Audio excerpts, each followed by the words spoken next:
Hey everyone, welcome back to the Free Life channel. Today we're going to be talking about chapter 2 of Brene Brown's book, Braving the Wilderness.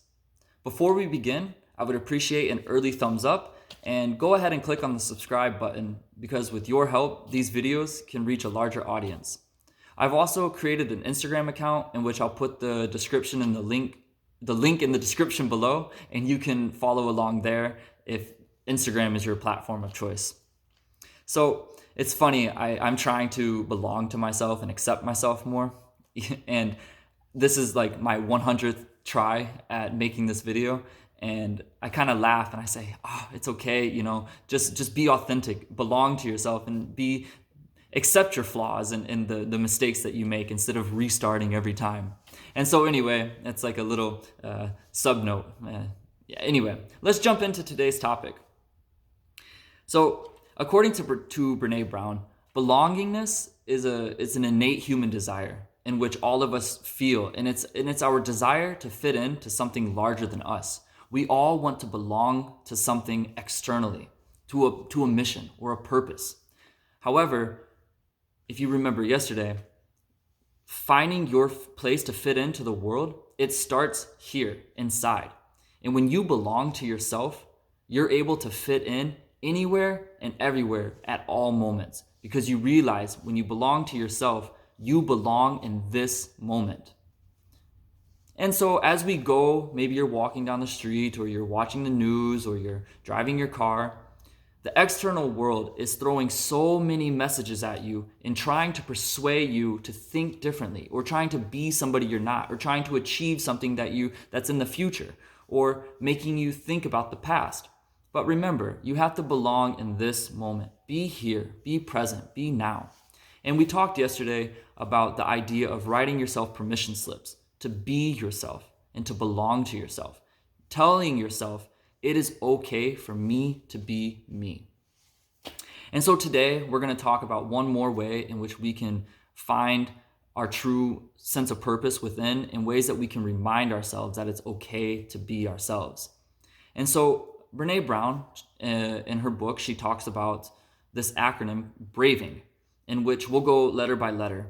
And the acronym BRAVING is a way that we can remind ourselves and set intentions to be more of our authentic selves. And she goes on to talk about the idea that we as people, we connect these days, but we're connecting out of a place of fear because of what we see on the news, or we connect out of fear of not being enough, or not being rich enough, or not having the best clothes, or whatever the case may be. But a lot of us, we live with a perspective of fear.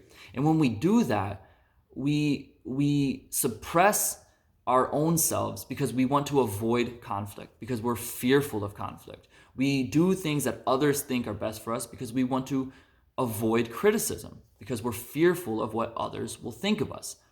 We're also fearful of being vulnerable. We're afraid of standing alone, and we're afraid of exposing ourselves because we think that something bad will happen to us if we're a bit vulnerable.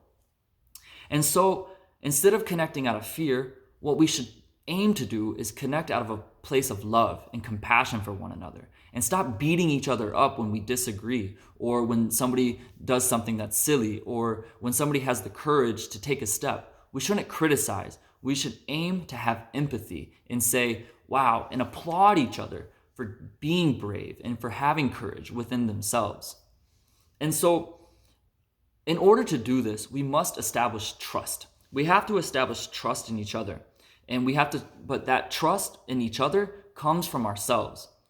And so in order to develop this idea of trust, the acronym BRAVING, which we'll talk about right now, is kind of a guiding principle in which we can live by to develop trust, love, and compassion. So braving. The first letter, B, means boundaries. Establishing boundaries. When you create boundaries and you don't allow other people to infiltrate your boundaries or to come across your boundaries, and you're unwilling to sacrifice going beyond your boundaries of what's appropriate and what's not appropriate, you learn to accept yourself. You say to yourself, I know who I am, I know what I want, and I will not go beyond this point to satisfy your needs or somebody else's desires for what they think is best for us. Establishing boundaries, it allows you to be strong within yourself. The R, reliability. You should do what you say you're going to do.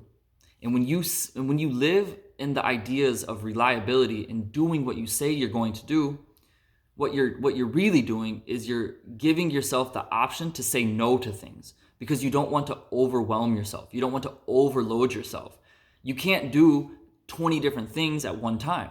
So you have to choose the most important things to actually accomplish. And so when you do what you say you're going to do, you allow yourself to pick the tasks and the actions that are most meaningful to you.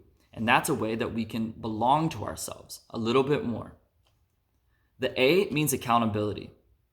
Own your mistakes and make amends. Be accountable. If you make a mistake, say, I know I messed up, because that gives you ownership, and that's yourself. It's not somebody else's fault. Most issues are not external, okay?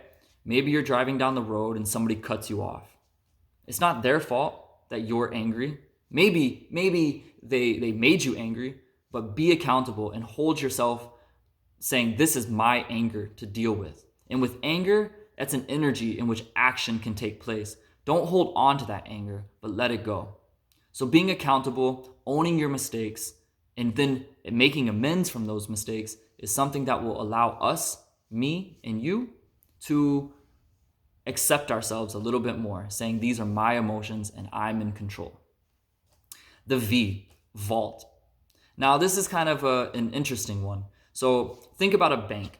Where is all the most important assets? The money. Where is it kept? Behind a vault. Why?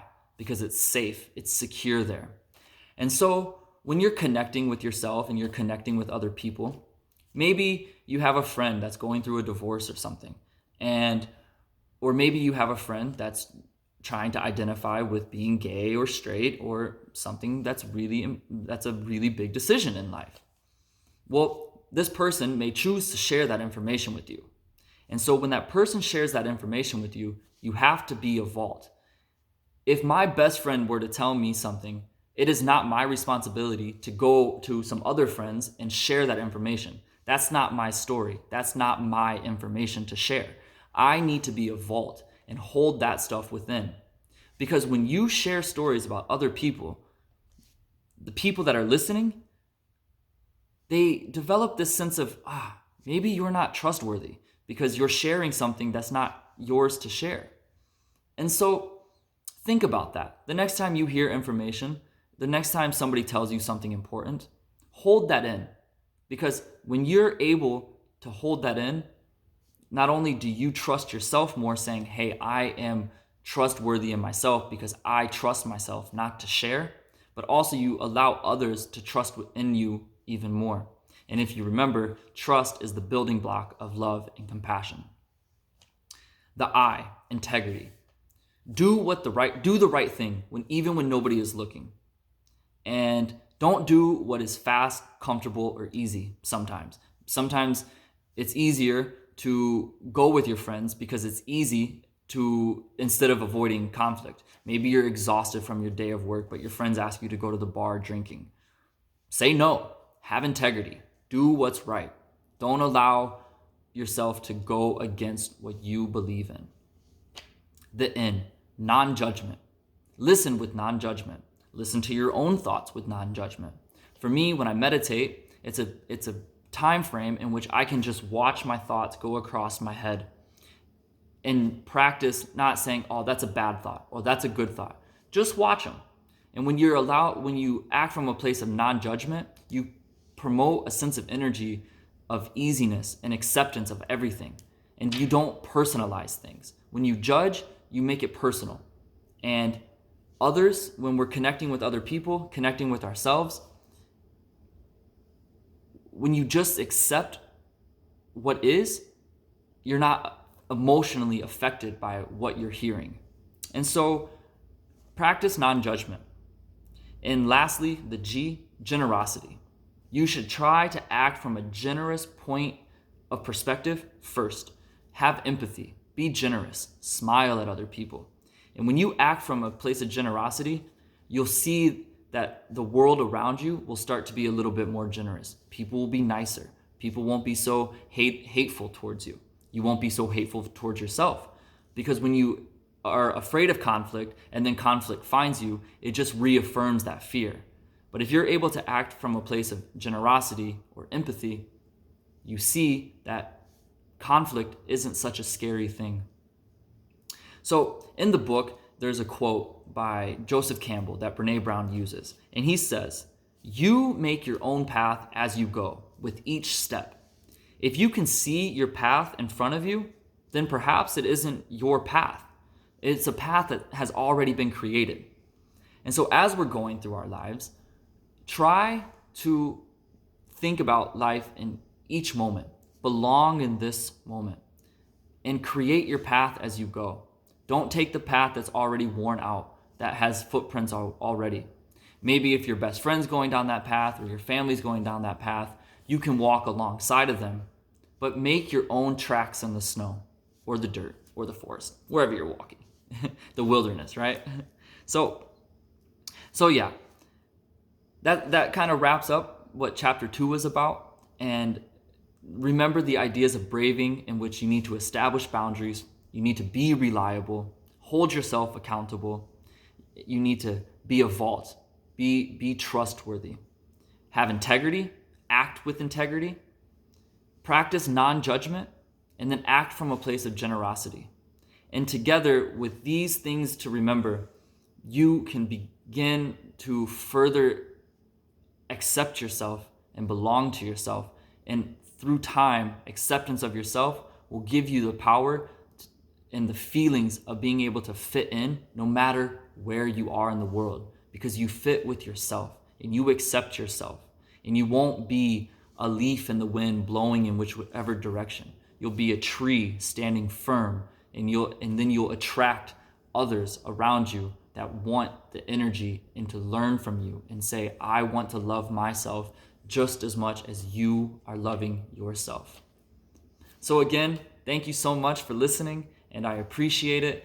And tomorrow we'll be talking about chapter 3.